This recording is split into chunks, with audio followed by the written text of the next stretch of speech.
Tawag ni Third pero hindi niya pinansin. Pagkarating sa parking lot ay agad siyang nagpara ng taxi at nagpahatid sa address kung nasaan ang bahay ni Libero Salazar. Pabutit kilala niya ito dahil naging kasama niya si Angela sa paghuli nito noon. Napag-alaman niyang kaibigan nito ni Angela pero tulad niya noon ay hindi ito tinatratong kaibigan ng huli. Naintindihan niya ang bagay na iyon. Sa dami ba naman ng pinagdaanan nito ay gusto na lang na maging mailap sa mga taong nakapaligid sa kanya at takot magtiwala. Nasaan ang boss niyo? Bungad niya sa guard nang makarating sa harap ng malaking gate ng bahay ni Libero. Sino po kayo, ma'am? Balik tanong nito. Sabihin mo, Grace Chu. Anya. Sandali lang po, ma'am.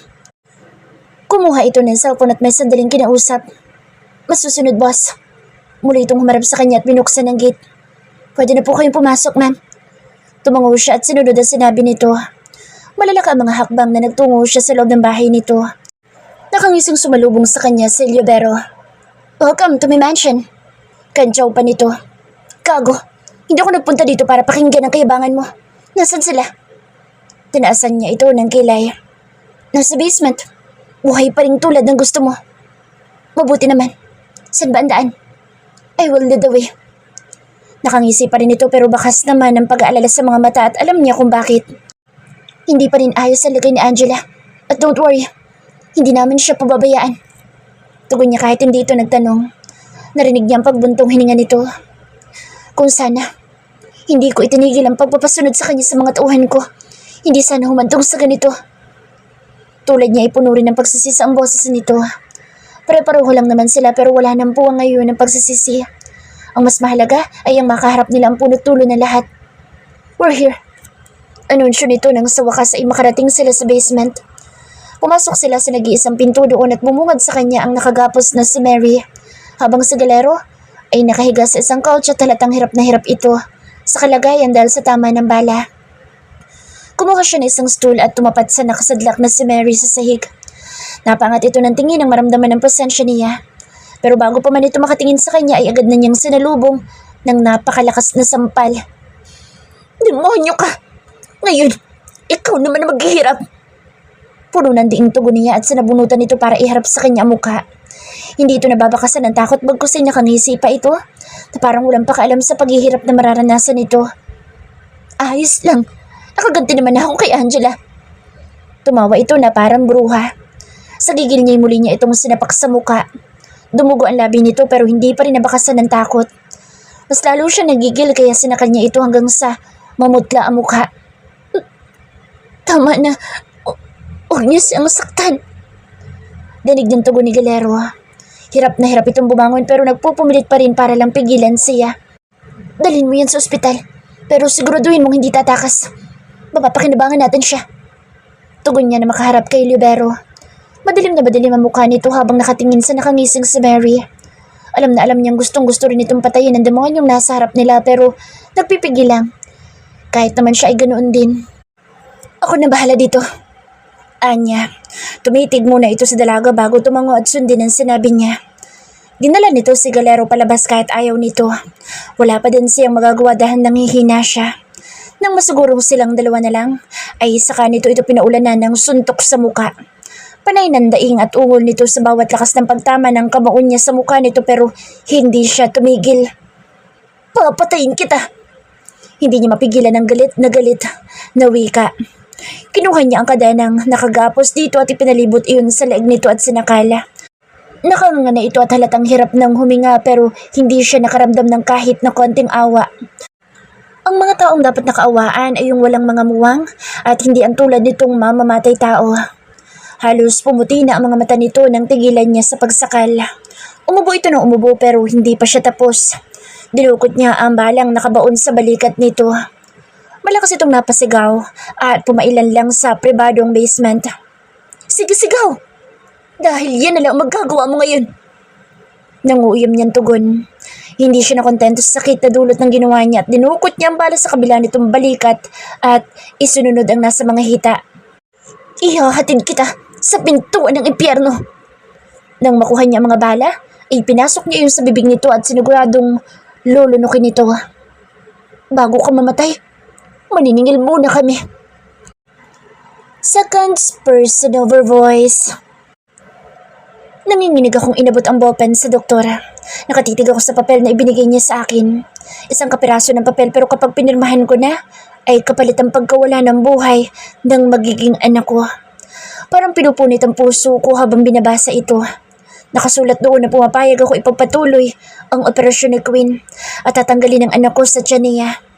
Hindi ko man lang nakita o nahawakan ito pero kukunin na agad sa amin. Masakit, oo, pero kailangan kong gawin iyon. Kaysa naman si Queen ang mawala sa akin, mas lalong hindi ko kakayanin. 2 araw akong tulog ayon sa kwento nila. Matapos ang operasyon ko at ngayon lang ako nagising, pero heto agad ang bumungad sa akin. Hindi pa rin ako makapaniwala hanggang ngayon na buhay ako. Sinuwerte daw ako dahil hindi dumiretso sa puso ang bala dahil kung nagkataon ay dead on arrival ako. May parte sa akin na sana tuluyan na lang ako namatay dahil sa sakit at lungkot pa rin na kinagisnan ko. Nasa panganib ang buhay ng babaeng mahal ko at kailangan kong hayaang mamatay ang anak ko para mailigtas siya.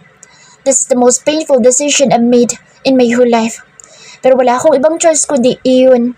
Dahil kung hindi, 2 silang mawawala sa akin. Malakang posibilidad na mailayo siya sa panganib kapag naalis ang buhay sa kanyang tiyan dahil wala nang aagaw na lakas niya. Paliwanag ng doktor pero tila ako bingi habang sinisimulang ilapat ang dulo ng ballpen na hawak ko doon sa papel. I love you so much, my Queen, kaya gagawin ko to. Sana hindi ka magalit sa akin. Nanginginig kong pinirmahan iyon at mabilis na ibinalik sa doktor. Umiyak ako ng umiyak at yumakap sa mommy ko na nakaupo sa tabi ng kamang kinahigan ko. Tanging ang malakas kong hagulhol ang naririnig sa buong silid. Ang sakit, mommy. Yung baby ko. Bulong ko habang panay ang hikbi. I know, anak. But please stop crying. Makakasama sa sugat mo. Hinapos niya ang mukha ko pero hindi pa rin kumalma ang sakit na nararamdaman ko. Sisimulan na ngayon ang operasyon. Pwede mo siyang makita bago gawin ang lahat. Sabi ng doktor. Tumingin ako sa kanya gamit ang luhaan kong mga mata. Gusto kong makita ang reyna ko. Para akong batang nawala ng laruan dahil sa malakas kong iyak. Pero anak, hindi pa magaling ang sugat mo. Hindi ka pwedeng maggagalaw. Pigil sa akin ng mommy. No! I want to see my Queen! Sigaw ko. Ako na sasama sa kanya, mommy. Presenta ni kuya.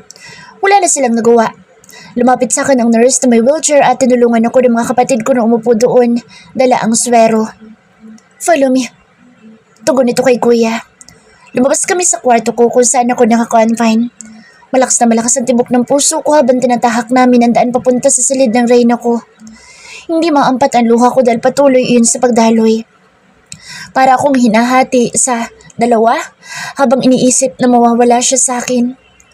Ilang sandali lang inakarating kami sa isang pribadong silid. Natatakpan ng green na kurtina ang bawat bintana nito na gawa sa salamin. Pinagsuot kami ng hospital gown, mask at gloves. Nilagyan din kami ng sanitizer bago payagang pumasok. Napahawa ako sa dibdib ko na makita siya. Nakaratay sa isang kama habang may mga aparatong nakakabit sa bibig niya, sa mga daliri at braso. Balot, halos ang buo niyang katawan ng benda dahil sa grabe mga sugat na natamo niya. Para akong pinagkaitan ng hininga na makita ko ang sariwang mga sugat niya noong itakbo ko siya palayo sa lugar na pinagdalhan sa kanya. Pero ngayon, kahit natatakpan na iyon at nalinis na, ay mas lalong lumala ang awa at sakit na nararamdaman ko dahil sa kalagayan niya. Kung pwede lang ay akuin ko lahat ng sugat at pasa na natamo niya ay hindi ako magdadalawang isip. Naiwan kami doon ni kuya at inilapit niya pa ako lalo sa katawan ni Queen. Maingay sa silidal sa mga makinang nagsilbi niyang life support. My Queen. Bulong ko. Gustong gusto ko siyang hawakan pero natatakot ako na baka masaktan siya. Naalala kong maraming paso ang braso at kamay niya. Pinakatitigan ko siya. Hindi ako kumarap habang nakatingin sa walang buhay niyang mukha. Naaawa ko dahil alam ko nahihirapan siya ngayon. Mariin kong naikuyom ang mga kamuo at dahan-dahang iniangat iyon nang mapatingin ako sa tiyan niya. Gusto kong hawakan yun para kahit papaano'y maramdaman ko ang anak namin. Baby, please forgive Daddy. Mahal na mahal kita kahit nandyan ka pa lang. Sana mapatawad mo ako. Basag na basag ang boses ko tulad ng pagkatao ko habang sinasabi ang mga iyon. Nakahawa ko sa impis na tiyan ni Queen at masuyo ko yung hinahaplos. Hindi ka man makita ni Daddy pero tandaan mo na mahal kita, anak. Kayo ng mommy mo. Hindi ko kinaya. Naitakip ko ang kamay ko sa bibig ko. Kumikirot ang sugat ko sa dibdib pero hindi ko yun alintana. Madiin akong humawak sa wheelchair para makatayo at laking pasalamat ko nang mabilis akong inalalayan ni Kuya. Inilapit ko mga labi ko sa tiyan ni Queen. Please forgive me, baby. Bulong ko. Hinaplos ko ang mukha ng reyna ko. Pilit ko sinasabi sa sarili ko na natutulog lang siya pero hindi ko makumbinse dahil mismo ang puso ko ang nagsasabing baka hindi na siya magising. I love you, my Queen. Hinalikan ko siya sa pisngi at noo. Iniyakap ko ang mga braso ko sa kanya at doon ibinuhos lahat ng luhang natitira sa akin. Ipinapanalangin ko na sana makasama ko pa siya ng mas matagal. Malayo sa sakit at pagdurusa. Narinig ko ang pagbukas ng pinto pero hindi ako natinag sa pagtitig sa magandang mukha ng babaeng mahal ko. Sir, magsisimula na po ang operasyon kaya kailangan na po namin dalhin ang pasyente sa operating room. Sabi ng nurse na siyang pumasok. Tinapik ako ni Kuya. Let's go. You need to rest habang undergo ang operation. Yaya niya. Kahit ayoko ay pilit ko ibinalik ang sarili ko sa pagkakaupo sa wheelchair at tumango. Panay pa rin ang iyak ko kahit na nasa hallway na kami pabalik sa silid ko. Alam kong nararamdaman mo. I was been in that situation kaya naintindihan kita. Kahit na napakabigat na lahat, ay huwag ka susuko. Dahil lahat ng lumalaban ay nagwawagi. Palaging mong isipin na pagkatapos nito'y magiging masaya na kayo. Kapag nalagpasan niyo ito, mas lalo mo siyang mamahalin. Trust me, magagawa niyong maging masaya ulit. Payo ni Kuya habang tulak-tulak niya ang wheelchair ko. Natatakot ako, Kuya. Sagot ko. I know, but being scared is part of being in love. Natatakot ka kasi baka mawala ang taong mahal mo pero kung matapang mo itong haharapin, ay masasanay ka sa takot hanggang sa nalalabanan mo na ito. Pinahid ko ang mga luha ko pero patuloy pa rin ito. Maapdi na ang mga mata ko pero hindi pa rin napapagod sa pag-agos. Ganito rin ba ang naramdaman mo noong nasa ganito kayong kalagayan na Princess Laika ng asawa mo? Tanong ko. Tulad mo ay takot na takot din ako at napakasakit noon. Hiniling ko noon na sana ako nalang mahirapan at huwag na siyang madamay pero dahil hindi na mababago ang lahat, ay matapang ko na lang na hinarap. Look at me now. Happy and contented. Hanggang sa makabalik kami sa silid, ay panay ang payo niya sa akin ng mga salitang nakakapagpalakas ng loob. Salamat, Kuya. Sabi ko sa kanya. Ginulo niya ang buhok ko at ngumiti. Nagpapasalamat ako sa kanya dahil lagi siyang nasa tabi ko. Hindi siya pala salita pero nagbigay siya ng mahabang payo para sa ikagagaan ng loob ko. They had passed until week pero hanggang ngayon hindi pa rin nagigising ang reyna ko. Hindi lang balda ang nailuha ko sa loob ng 1 linggong nakikita siyang nakaratay. Naging successful ang operation pero nandito pa rin ang kirot ng pagkawala ng baby namin. Alam ko mahirap pero dapat tanggapin. Nakatulala lamang ako sa harap ni Queen habang hawak ko ang kamay niya. Ang iba niya mga sugat na hindi gaanong malalim ay naghihilom na pero marami pa rin ang sariwa pa at araw-araw na nililinis at nilalagyan ng mga gamot para gumaling. Samantalang ako'y heto, nagpapalakas kahit na para akong kadilang araw-araw na nauupos. Bakit ba ang tagal matapos ng paghihirap namin? Bakit hindi kami tuluyang maging masaya? Habang patuloy ako sa paghihintay, hindi nawala sa tabi ko ang mga magulang ko para alalayan at gabayan ako. Minsan nga naiisip ko magpakamatay na lang kaso alam kong hindi yun ang solusyon sa lahat. Nandito pa ang reyna ko, lumalaban kahit hirap din siya. Kaya yun din ang dapat kong gawin. My Queen, umising ka na. Magpapakasal pa tayo, di ba? Baka lahat ng pare na kinontrato ko ay mag-back out. Sige ka, hindi ka agad magiging Mrs. Miller. Pinasigla ko ang boses ko habang may ngiti sa mga labi ko pero hindi ko talaga mapeke ang mata ko dahil sa luha. Araw-araw ko siyang kinakausap dahil gusto kong kahit nasa gitna siya ng hirap at sakit ay naririnig niya ako nasa tabi niya lagi. Ayoko siyang iwan at ayoko magsayang ng segundo na wala siya sa tabi ko. Bahala ka. Marami nagkakagusto sa akin kapag hindi ka gumising baka gahasain nila ako. Biro ko pa. Masuyo ang paghaplos ko sa buhok niya at pisngi. Kahit papaano nagkakaroon ako ng lakas dahil nakikita kong bumabalik na ang kulay ng kanyang muka. Hindi tulad noong bago siya operahan na maputla siya. May pupuntahan nga pala ako ngayon kaya huwag kang magtatampo ha. Babalik din ako agad. May kailangan lang akong gawin. Basta tatandaan mo na mahal ka. Na Segundo Miller. Remember, I am your king. Isinubsob ko sa pisngi niya ang ilong ko at tinalik-halikan ko iyon. Marami din ako mga knock-knock at jokes para kapag nagising ka, ay mapapakilig na kita. Pinunasan ko ang takas na luha na nasa pisngi ko. Nasa ganoon lang akong posisyon habang lumilipas ang oras nang may tumikhim sa likod ko pero hindi ako natinag sa posisyon ko. Sabi ng doktor ay pwede ka makalabas ngayong araw. Pero kailangan mo rin bumalik agad dahil baka magdugo daw ang sugat mo. Tinig iyon ni Grace. Hinalikan ko sa noo at pisngi si Queen bago ako humawalay sa kanya at bumaling sa kaibigan niya. Tara na. Aya niya. Tumango ako at muling sumulyap sa Reyna ko. Dito ka lang, my Queen. May sisingilin lang ako. Bulong ko bago tuluyang sumunod kay Grace. Tahimik lang ako hanggang sa makarating kami sa bahay ni Libero.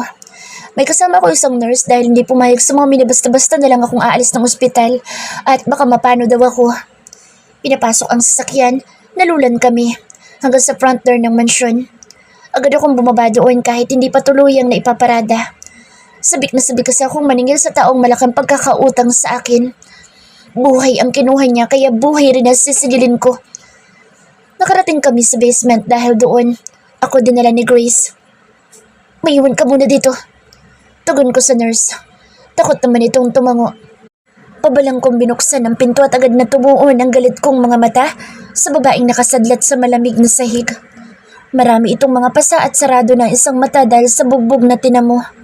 Punit-punit na ang damit at duguan. Napangisa ako nang makita siya. Nigatuldok na awa ay wala akong naramdaman. Nag-uumapaw ang puot na nasa dibdib ko habang nakikita siyang humihinga. Ayon sa record niya, patay na siya. So kahit anong gawin mo sa kanya ngayon, walang maghahabol. Sambit ni Libero. Nakahalukip-kip sila sa gilid kasama ang mga kapatid ko at si Grace. May mahabang lamesa sa harap at may mga gamit na nakapatong doon.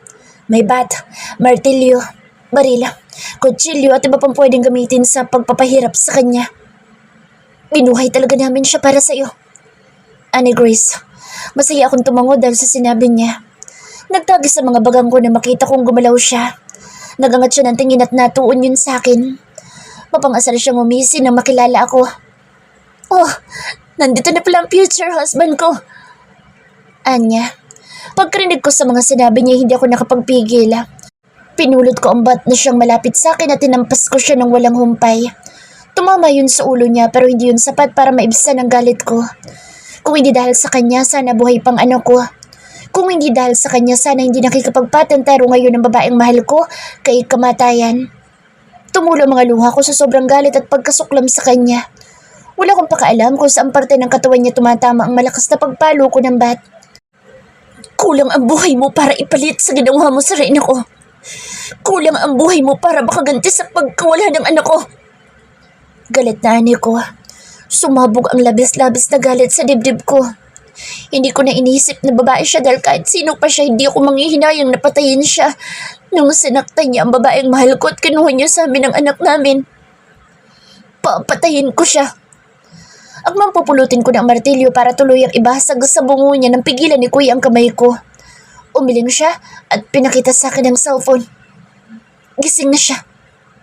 Simpleng tugon niya. Para yung mahika na nagpabalik sa katinuan ko. Mabilis kong binitawan ng martilyo at tumakbo palabas ng silid na iyon. Ako nang tatapos sa kanya. Dinig kong sabi ni Libero at pumailan lang ang 3 putok ng baril. Kasunod ko sa pagtakbo si Grace at mga kapatid ko. Agad silang nagsasakay at pinaharurot ang sakyan. Here, punasan mo ang dugo sa kamay mo. Inabot sa akin ni Grace ang wipe at mabilis ko iyong ipinunas sa kamay ko. Nag-uumapaw ang saya sa dibdib ko sa kaalamang gising na ang Reyna ko. Thank you so much dahil binigyan mo kami ng ikalawang pagkakataon. Ayoko na! Tama na!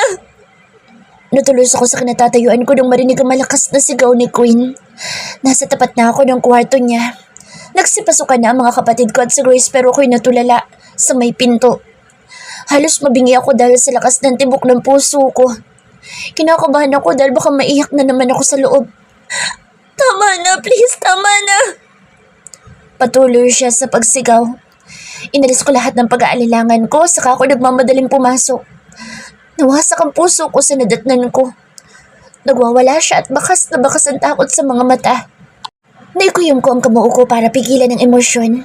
Parang naririnig ko ang literal na pagkabasag ng puso ko. Nakikita ko ang sarili ko sa kanya noong mga panahong dinanas ko rin lahat ng naranasan niya sa kamay ni Mary. Bullshit! Bitawan niyo! Baka masaktan! Galit at naluluha kong sigaw. Tumakbo ko papalapit sa kanya at itunulak ang mga lalaking nurse na pumipigil sa kanya. Kapag nasaktan siya, papatayin ko kayo! Sigaw ko at mahigpit na niyakap si Queen kahit na nagpupumiglas siya. Hindi ko na kaya, please, tama na! Itunulak-tulak niya ako pero hindi ako nagpatinag. Pinagbabayo niya ang dibdib ko at kumirot ang sugat ko pero mas inuna ko siya. My Queen, ako to! Ako to! Paulit-ulit kong bulong sa tapat ng tenga niya at paulit-ulit din na masuyo kong paghalik sa noon niya. Ako to! Sa second Miller, your king! Natigilan siyang bigla at nalalak ang mga matang napatingin sa akin. Doon nawala ang takot niya nang makilala ako. Mabilis siyang gumanti ng yakap sa akin. King! King, sinaktan nila ako! Parang batang sumbong niya. Marino ko napapikit at nakagat ko ang mga labi ko dahil sa pagpipigil na magwala. Nasasaktan ako ng sobra sa sinapit niya. Kulang pa ba ang mga sugat at paghihirap niya? Bakit nasa ganito siyang sitwasyon? Malayong malayo sa Queen Angela Sanchez na matapang, walang kinatatakutan, malamig at mailap. Pero ngayon kitang-kita na mahina siya at wasak. Nandito na ako, wala nang mananakit sa'yo. Ikinulong ko ang luhaan niyang mukha sa mga kamay ko at masuyo yung pinunasan. Kinintalan ko siya ng halik sa noo sa magkabilang pisngi, sa tungki, ng ilong at sa mga labi. Pero baka bumalik sila. Mas lalong humigpit ang pagkakayakap niya sa akin. Pilit akong ngumiti at bahagyang inayos ang buhok niyang nakatakip sa noo niya. Hindi na sila babalik, wala na sila. I'm here, hindi kita iwanan. Remember, I am your king? Umaliwala sa mukha nito pero agad din iyong napalitan ng takot na lumapit ang doktor at may dala itong syringe. Ayoko, King! Sasaktan niya ako! Ayoko! Umiiyak na naman siya habang nagsusumbong sa akin. Bumaling ako sa doktor. Pwede bang mamaya na yan? Nakikita mo namang natatakot siya tapos ipinakita mo pa. Hindi ko mapigilang bakasan ng galit. Kailangan niya ang gamot na ito para kumalma. Apilan nito. Nagtagas sa mga bagang ko pero hindi ko ipinahalata kay Queen dahil ayokong kahit sa akin ay matakot siya. Mamaya na. Kapag natatakot siya, lumayo kayong lahat. Walang hawak sa kanya. Ako lang ang lalapit. Mahina pero puno ng diin kong tugon. Yumuko ang doktor. I understand. Anya bago lumabas. Umalis na siya. Tuwang-tuwang sabi ni Queen. Mabilis akong ngumiti na makitang nakasilip siya sa akin habang nakasiksik ang ulo niya sa tiyan ko. Nakaupo siya sa kama samantalang ako'y nakatayo sa gilid. Akmang lalapit sa Grace nang sanyasan ko siya gamit ang iling. Malungkot siyang tumango at nakita ko pa ang pagpahid niya ng luha. May masakit ba sa'yo? Nag-aalalang tanong ko. Bagya ako ikinala sa mga braso niya sa akin para ihiga siya at tabihan pero nagsimula na naman siyang umiyak at matakot kaya hindi ko na naituloy. Higa tayo, okay? Ayoko kasi iwan mo ako. Malambing kong hinapos ang buhok niya. Ang ganda-ganda talaga ng reyna ko pero nasasaktan ako ng sobra kapag nababakasan ng takot ang mga mata niya. No, hindi kita iiwan. Yayakapin kita hanggang sa gusto mo. Alo ko sa kanya. Dahan-dahan akong sumampa sa kama habang siya ay hindi pa rin humihiwalay sa akin. Nakatitig lang siya sa mukha ko. Maingat ko siyang inihiga at tumabi ako. Pinaunan ko ang ulo niya sa braso ko. Nakamasid lang sa amin mga kapatid ko kasama si Grace. Mahigpit ko siyang niyakap at siniksik ang ulo ko sa pagitan ng balikat at leeg niya. Doon ako nagsimulang umiyak ng tahimik. Nasasaktan ako at the same time masaya. Nasasaktan ako dahil mukhang na-trauma siya at masaya ako dahil sa wakas ay gising na siya.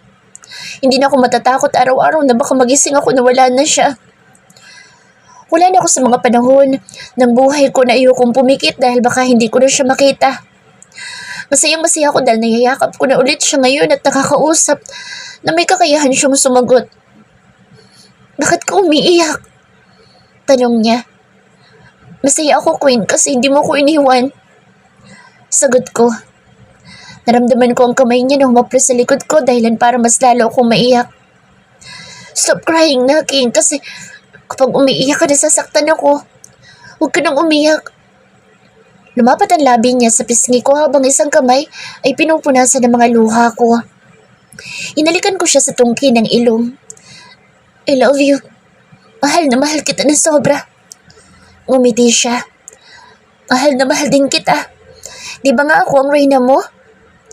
Hindi ko napigilan ang sarili ko kaya hinalikan ko siya sa labi. Doon ko'y binuhos lahat ng sakit. Pangungulila ako noong nakaratay pa siya. Mahal na mahal ko siya at pinapangako kong lagi ako nasa tabi niya para alagaan siya sa lahat ng oras. Hindi ko siya iiwan kahit kailan. May masakit ba sa'yo? Ulit ko sa tanong ko kanina. Tumango siya kaya agad akong nilukob ng kaba. Oo, masakit ang tiyan ko. Itinuro niya ang tiyan niya kung saan may opera. Opera yun kung saan inilabas ang baby namin. Napahikbi ako dahil sa sinabi niya. Paano ko sasabihin sa kanya na wala na ang sanay anak namin? Baka mas lumala ang lagay niya kapag nalaman niya. Masakit kasi ang pagkuha nila kay baby. Kaya nasugatan ako. Sabi niya pa. Nanigas ako sa kinahihigaan ko at hindi makapaniwalang napatitig ako sa kanya. Parang piniga ang puso ko na makitang may luha na naman sa mga mata niya. I'm sorry kung nahirapan ka habang wala ako. Sorry kung hindi ko naalagaan si baby. Kung sana alam ko, nag-ingat sana ako. Patawarin mo ako. Bulong niya. Hindi. Hindi mo kailangan mag-sorry. Ako dapat ang sisihin mo sa lahat dahil hindi ako dumating sa oras. Pagbawi ko, hindi ko kaya makitang sinisisi niya ang sarili niya sa bagay na hindi naman niya gusto. I'm sorry kung naranasan mo lahat ng to.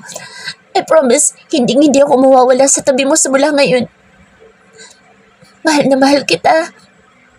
Ngumiti ako. I know. Mahal na mahal din kita higit pa sa kaya kong ipakita. Hinaplos niya ang dibdib ko habang humihikbi pa rin.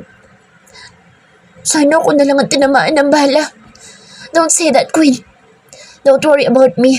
Ayos na ako. Ang importante ay yung ngayon. Gising ka na. Natakot ako. Akala ko hindi ka na babalik. Ani ko. Ayokong nahihirapan ka. Dahil sa mga salitang lumabas sa bibig niya ay mas lalong lumalim ang malalim ko ng pagmamahal sa kanya. Siya nag-iisang babaeng nagparamdam sa akin ng ganito at ipapalit kahit ang buhay ko wag lang mawala ang ganitong pakiramdam. Sa sobrang pagmamahal ko sa kanya, hindi ako natatakot na paulit-ulit na malunod. Pinakatitigan ko ng matagal ang maganda niya muka. Ayokong kumurap dahil gusto kong sulitin ang bawat pagkakataon na nasa bisig ko siya. Kaya kong itaya lahat ng yaman at ari-arian ko para sa mga ganitong pagkakataon ng buhay ko na kasama siya. Siya lang, buong-buo na ang buhay ko. Kayang-kaya kong tumanda na ganito lang kami. Nagmamahalan at kahit anong problema ay alam kong malalagpasan namin. Kahit mahirapan ako, hindi ko dadaing basta para sa'yo. I can do everything for you, my queen. Sabihin mo lang gagawin ko. Masaya siyang umiti. Tapos ay inilapit ang tungki ng ilong niya sa ilong ko. Lahat? Walang pag-aalilangan akong tumango dahil totoo mga sinabi ko. Anything. Nagkunwari siya nag-iisip at muling tumingin sa akin. Kung ganun, pakasalan mo ako. Nalaka ang mga mata ko at hindi agad nakapagsalita. Napakurap-kurap ako habang ilang beses na inulit sa isipan ko ang mga sinabi niya.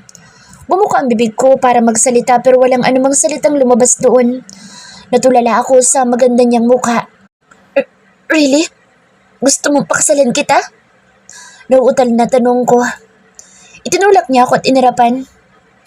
Huwag na lang pala, parang ayaw mo naman. Sa lahat ng pinagdaanan natin, wala ka palang balak na pakasalan ako. Sana pala hindi na lang ako gumising. Kuy naman, Huwag kang magsalita ng ganyan. Of course, gustong gusto ko maging asawa ka. Ako pa bang tinatanong mo sa bagay na yan? Yun na nga dapat ang sasabihin ko kaso inunahan mo ako eh. Magpapakasal tayo sa lahat ng simbahan sa Pilipinas para wala ka nang kawala. Ngumiti ako pero sa pagkakataon ay buong-buo na ang sayang nararamdaman ko. Sa isiping magpapakasal kami ay ngayon palang naluluha na ako sa sobrang ligaya. Paano pa kaya kapag nandun na mismo? Maglalakad siya sa altar, suot ang wedding gown na pipiliin niya.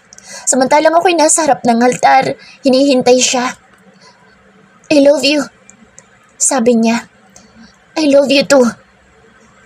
Paglabas mo dito, gaganapin ang engagement party natin. Muli ko siyang niyakap. Halos 2 linggo pa ang itinagal ni Queen's Hospital dahil sumailalim siya sa iba't ibang treatment at observation para masigurong ayos na siya. Ang mga sugat niya ay magaling na kahit ang sa paa. 4 na kuko ang natanggal doon pero ngayon bumabalik na sa dati. Kumuha kami ng magaling na doktor sa balat para tanggalin ang mga pilat na naiwan ng mga sugat niya. Isang bagay na hinangaan ko sa kanya ay ang pagiging malakas niya. Sa kabila ng natamoy niyang hirap at pasakit ay naging madali ang recovery niya. Unti-unti na siyang bumabalik sa dati pero nandoon pa rin na minsan ay takot siya sa tao. Kaya may session siya kay Seven para ma-overcome ang trauma niya. Pumayag siya sa bagay na iyon at ngayon ang araw na lalabas na siya ng ospital. Sa bawat araw na lumipas ay hindi ako nawala sa tabi niya. That is the only thing I can do for her. Ginawa ko ng bahay ang ospital habang sabay naming binubuo ang pagkatao namin ng magkasama. Queen nga, dahan-dahan. Saway ko. Excited na ako pumunta sa engagement natin. Ungot niya. Napangiti ako. Kung may bagay man na nagustuhan ko sa pagbabago niya, ay yung pagiging showy niya. Hindi na siya natatakot sabihin lahat ng nasa loob niya. Tapos madalas na siyang nakangiti. Ipinapakita na niyang emosyon niya at may mga time na nagiging isip bata siya. Sabi ng doktor ay normal lang daw iyon dahil ganoon daw ang pagharap niya sa mga nangyari sa kanya. Gustong gusto ko ang pagiging hyper niya at pagiging matampuhin dahil pakiramdam ko sa mga pagkakataon na iyon ay kailangan niya ako. Hindi tulad noon na mas matigas pa ang expression niya sa akin. Dadating din tayo doon kaya huwag ka magmadali, baka madapa ka. Saway ko. Tumatakbo kasi siya papunta sa parking lot. Kagabi pa niya ako kinukulit na lumabas ng ospital dahil magaling na daw siya pero sabi ng doktor ay hintayin na namin ang umaga bago lumabas. At ngayon ay kitang-kita ko ang saya sa mukha niya nang makalabas kami. Dalian mo na kasi. Kuwapo ka na naman na kaya hindi mo kailangang maglakad na parang model. Malukot-kip siya sa harapan ko habang nakataas ang kilay. Nakakaalata na ako ha. Parang ayaw mong ma-engage sa akin. Ikaw ba? May babae na kaya nayayamot ka sa pagmamadali ko? Mataray niyang tanong. Nakagat ko ang pang-ibabang labi para pigilan ang ngiti ko. Bakit ba? Masayang-masaya lang naman ako na nakikita siya nagtatanong na parang asawa ko na talaga siya. May babae nga ako. Natatawang sagot ko. Napakunot ang noo ko nang makitang bumalik siya papasok ng ospital. Where are you going? Agad ako sumunod sa kanya. Salubong ang kilay niya at parang inis na inis talaga. Pupuntahan ko sa Grace. Hihiram ako ng baril at babarilin ko ang babae mo. Seryosong sabi niya. Natuwa ako sa sagot niya. Malalaki ang hakbang na hinabol ko siya at madali ko namang naabutan.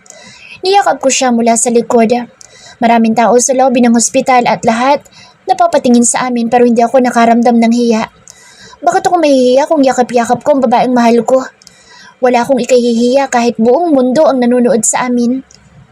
Sorry na, joke lang yun. Ang ganda-ganda mo kasi kapag naiinis ka. Tumawa ko at pinaharap siya sa akin. Humahaba ang nguso niya kaya dinampian ko siya ng halik. Meron akong babae. Ikaw yun. Bakit, hindi ka ba babae?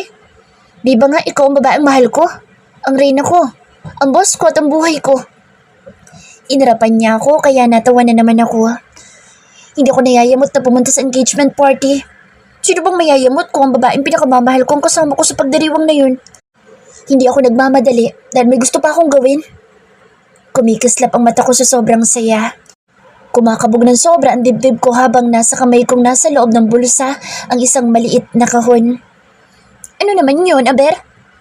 Dudang tanong niya at bago pa man siya tuluyang magalit sa akin, ay lumuhod na ako sa harap niya. Napasinghap ang mga tao habang ako ititig na titig sa kanya. Umawang ang bibig niya na makita ang inilabas kong kahon. Binuksan ko yun at tumambad sa kanya ang diamond ring na may naka-engrave na initial ng pangalan niya. Ayokong pumunta sa engagement party natin na hindi ako formal na nagpo-propose sa'yo. Kaya heto ko ngayon. Lumuluhod sa harapan mo para tanungin ka. Naramdaman ko ang panunubig ng mga mata ko. Kahit siya'y naluluha din. My queen, will you marry me? Tanong ko. Tuluyang tumulo ang mga luha ko, ganun din siya, pero sa pagkakataong ito'y luha yun dahil sa sobrang kaligayahan.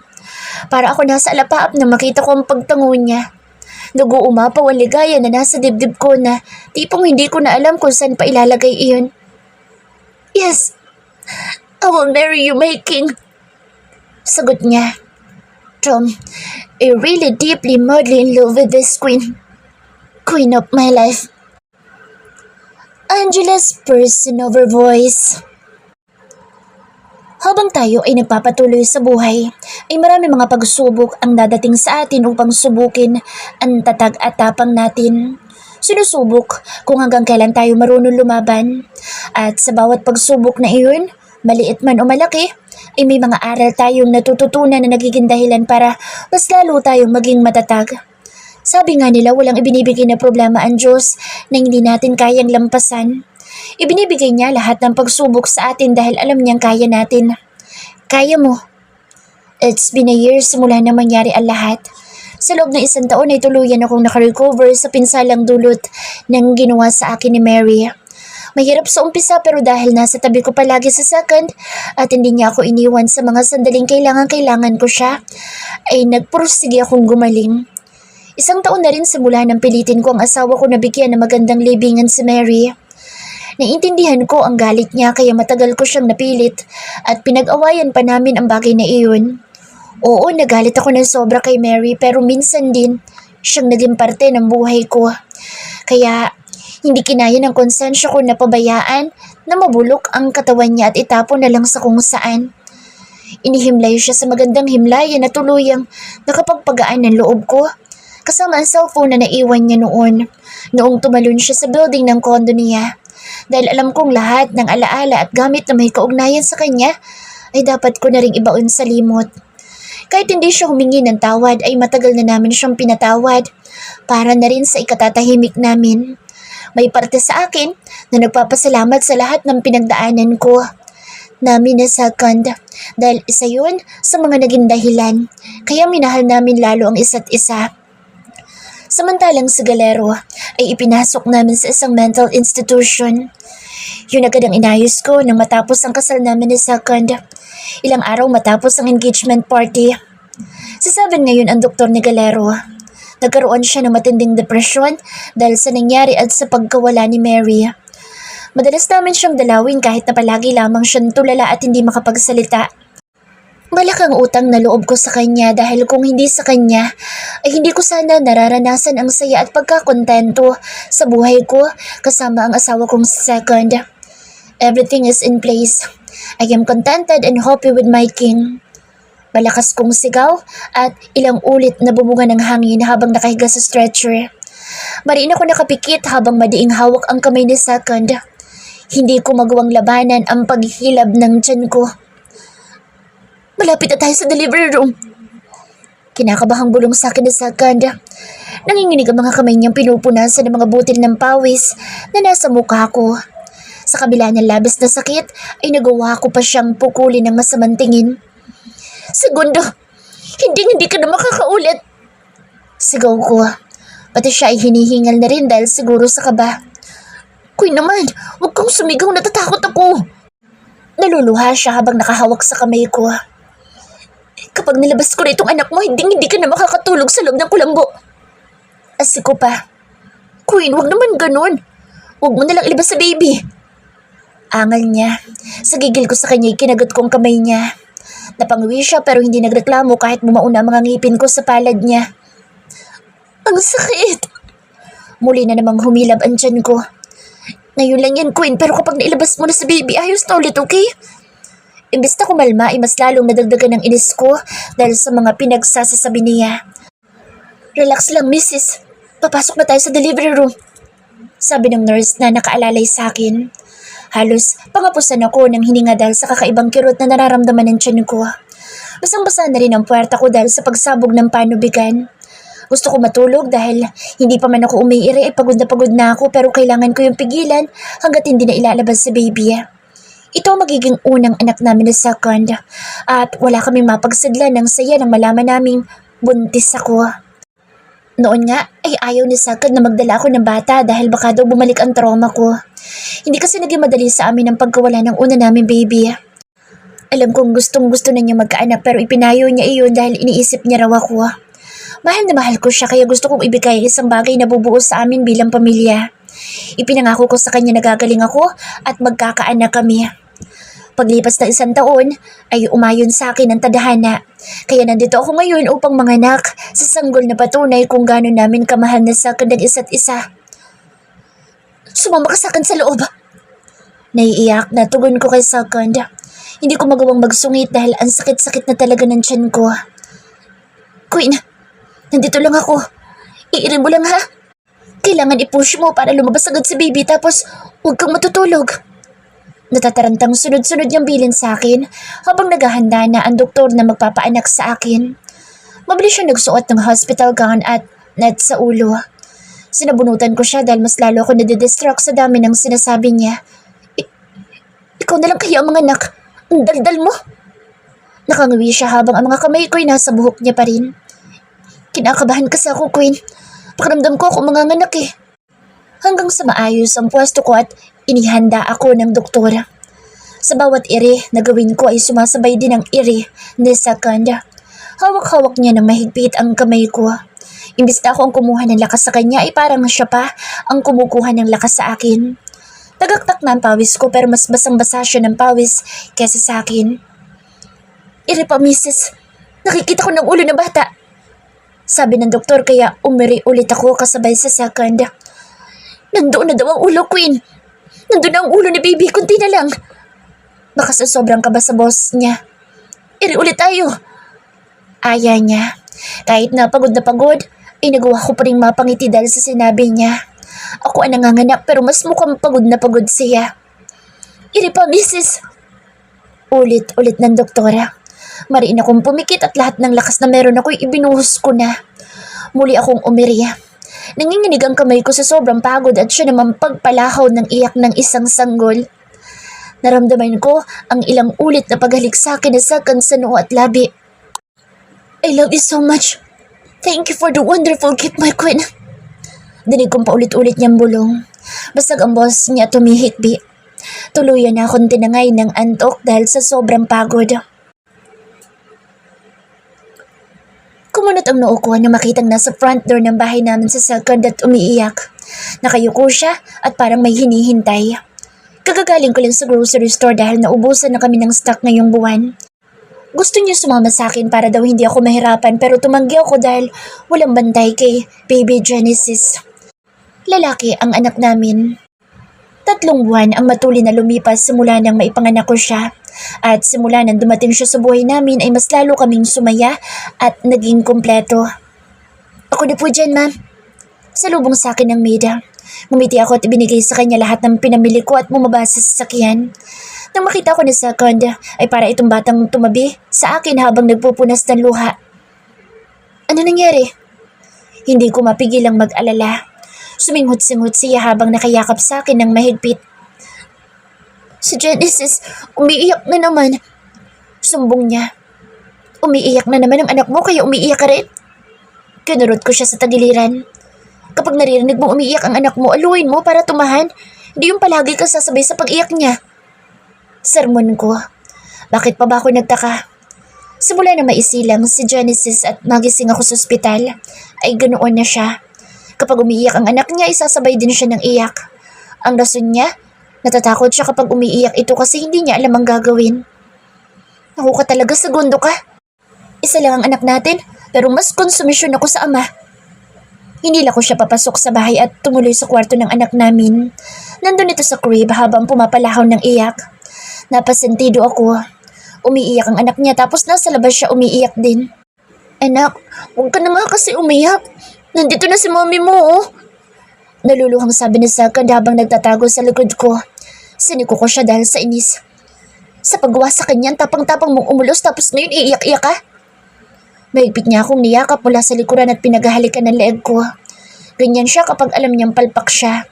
Kapag alam niyang naiirita na ako sa kanya. Panay lambing. Queen naman kasi, kapag gumagawa ng baby, masarap hindi nakakatakot. Rason niya. Huwag ka nga. Lumayo ka muna at bibihisan ko ang anak mo.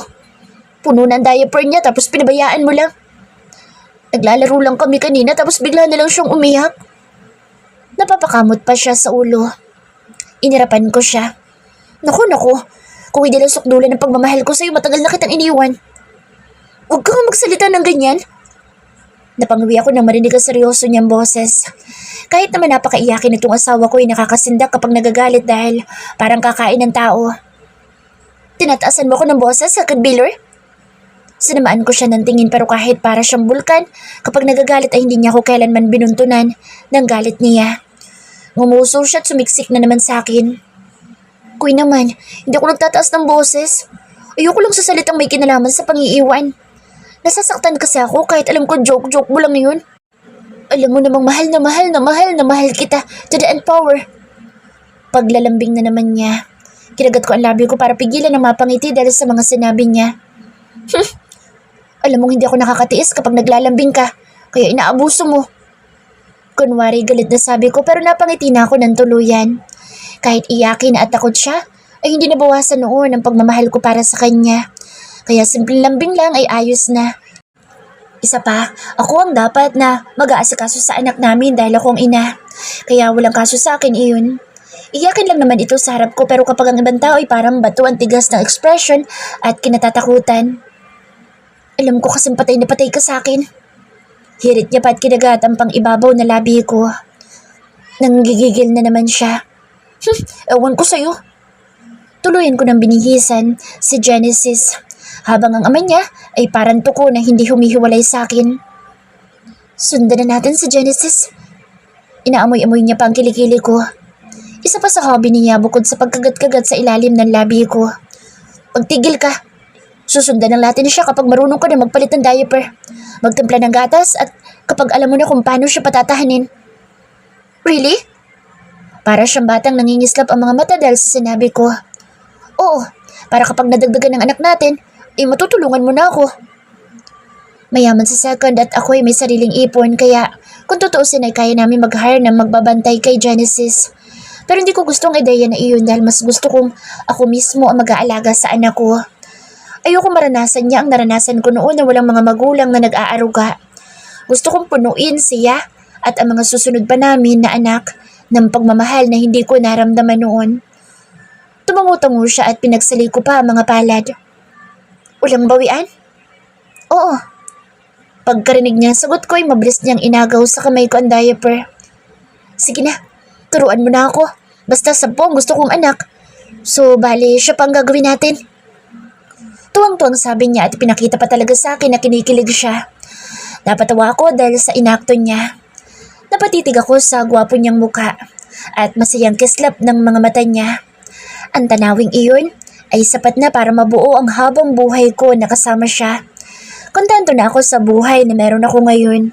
Kasama ang lalaking pinakamamahal ko. My King. My Second Miller.